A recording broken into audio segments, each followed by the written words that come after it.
డిజావో డిజావో అనేది ఫ్రెంచ్ పదం. ఇది important bit for DSC and TET.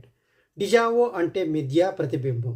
మిథ్యా ప్రతిబింబం అంటే ఎక్కడో చూసాము, ఎప్పుడో విన్నాము అనే భావన కలిగి ఉండటం. ఇంత మునుపు చూసినటువంటిది నమూనా భావన లేదా మిథ్యా భావన. ఉదాహరణకు బయటికి వెళ్ళినప్పుడు ఒక వ్యక్తిని మనం ఎక్కడో చూసాము అని అనిపిస్తుంది. దీన్నే మనం డిజావో అంటారు. రెండవది జైగ్నోటిక్ ప్రభావం. అంటే మనం పూర్తి చేసిన పనిని కానీ తర్వాత పూర్తి చేయని పని గురించి మనకు గుర్తుండదు. ఏ పని అయితే ప్రారంభించి మధ్యలో ఆపేస్తామో అది చాలా ఎక్కువ కాలం గుర్తుంటుంది.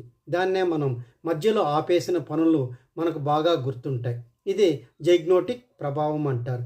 జైగ్నోటిక్ ప్రభావముని ఎవరు కనుగొన్నారంటే రష్యా శాస్త్రవేత్త జైగోట్నిక్. మధ్యలో ఆపేసిన పనులు మనకు బాగా గుర్తుంటాయి. ఇలాంటి వాటిని జైగోటిక్ ప్రభావం